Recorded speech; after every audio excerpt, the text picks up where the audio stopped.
Hi there, it's Rob from Octopus. Welcome to Octopus Deploy 4.0.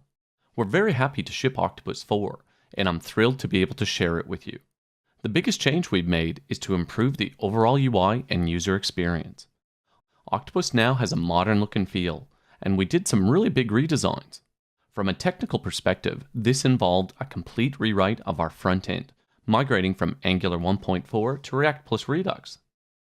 We started this journey for technical reasons, but there were two themes that emerged as we progressed. The first was to make Octopus easier to use and more consistent. To illustrate this, I'll walk through Octopus and highlight some of the new features and enhancements. This is our main dashboard, and I have two projects from a single project group. If I jump over to the projects, I can then select that same project group and search if I wanted by project name or description. Now, this is one thing we've added throughout Octopus is quick filters and searches to make it very easy to focus on just the data you care about. If I jump into OctoFX, this is a project for a .NET web app. And if I walk through all the different tabs, you can just see things look very modern and they have a nice clean look and feel, and it's a very clean layout. I'd like to point out that each page now has much clearer actions. I'm on the deployment process page, and the primary action here is to add a new step, but there's secondary actions, and any other actions then fall within an overflow menu. And that pattern is used throughout Octopus.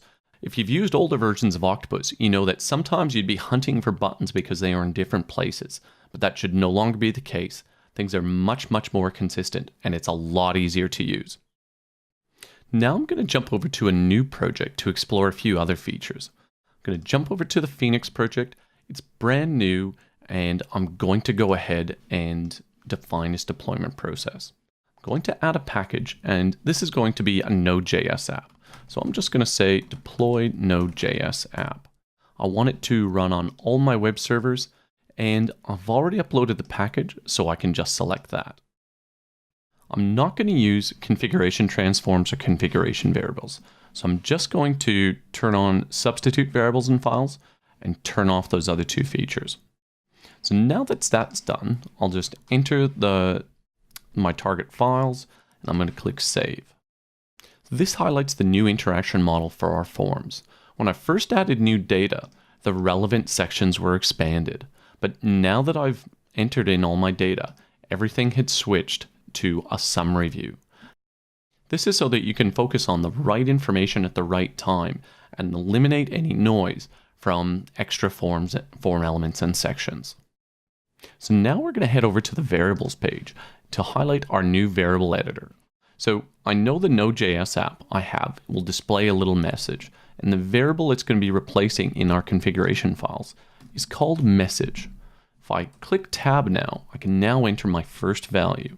I'll write in hello dev, and if I press tab again and press enter, I can now begin scoping that variable to whatever I want. In this case, I want it scoped to the dev environment to say hello dev. And if I go through the other options, I can now press enter and add another value for that same variable. It groups them all together. So for this, I'm going to say hello test for the test environment. Again, I'm going to then go scoping it to the test environment, go through, and finally add my hello prod variable for those prod deployments. So just scope it to production, go through, and now I can add another value. If I hit tab again, I can add it to the list. So my variables list has been updated. I can now enter a new variable or just click the save button and I've added my new variable. So our new variable editor makes it easy to enter a large number of variables quickly. It groups them logically so they're easier to understand. We have full keyboard support, and we've also added strong filtering so you can focus on just the variables that are right for you. We can now create our first release, so I'll go ahead and do that. Create the release. Yes, I want to deploy to dev. And now this is our new deployment page. The top half allows you to specify where and when you want to deploy your release. So if we click Show Advanced, you can see a lot more options. And the bottom shows you a preview and allows you to customize it further. This is a simple deployment, so there's not much we would do here. It's more useful when you're deploying to many environments or to tenants. So we'll just go with that for now, and I'm just going to click the deploy button. And we successfully deployed. That is an end-to-end look at how our new UI is easier to use and some of the highlights of the new user experience. The second major theme that emerged was designing for scale. We want Octopus to be a great experience, whether you're a small team with a single instance or a large enterprise with high availability nodes. Some of our largest customers have thousands of projects and thousands of machines. Now, in the past, we've made targeted changes to Octopus Server to improve performance, but in Octopus 4, we rethought the UI to give a better experience to customers with large installs. Now, we're looking at the exact same Octopus instance, but we're going to work with a different set of projects. My legacy products project group has 148 projects, a few thousand deployments. It's not huge, but it should let us explore some of the new changes and improvements. Now I'm going to head over to our projects page. Now our project page now features a card view, so it's very easy to visually see a lot of projects. We can still filter based on project group and even search based on name and project name and description. The other thing that we built is a fast project switcher.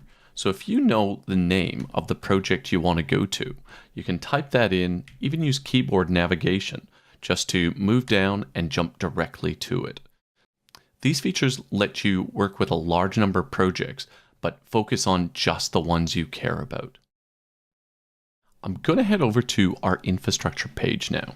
So Octopus previously had an environments page, and this was a single page that had all of your environments, deployment targets, and also things that we sort of added over time, like accounts, etc. In Octopus 4, we sort of thought that infrastructure better represents everything contained within this. The first thing you see when you come to the new infrastructure page is our overview. Now, this is a summary view of all the important parts of your infrastructure. My favorite part about the overview is that all the summary items are clickable, and this can help me work with really large data sets if I had hundreds of environments or thousands of deployment targets. In this case, I'm just going to look at all my web servers. This takes me to the deployment targets view, pre-filtered for the web server target role. And I can see a really nice clean list view of all the deployment targets with that target role. And using the filters, I can also further restrict that. For a small data set like this, it helps, but it's even more important when you're working with hundreds of environments or thousands of machines. If you prefer to manage your infrastructure by environment first, you can still do that. Clicking on environments shows us a more traditional breakdown of all of our machines by environment. From here, we can show all the targets within a specific environment. We can do advanced filtering, or there's a number of actions you can perform per environment. It's very flexible and it lets you do what you need to accomplish quickly and easily. Overall, Octopus 4 should be a lot more responsive, but our redesigned projects and infrastructure pages should make it a lot easier to work with the data you care about quickly and easily. Thanks for watching. If you'd like to try something mentioned in this video, head over to octopus.com/downloads and grab the latest release. See you next month, and happy deployments.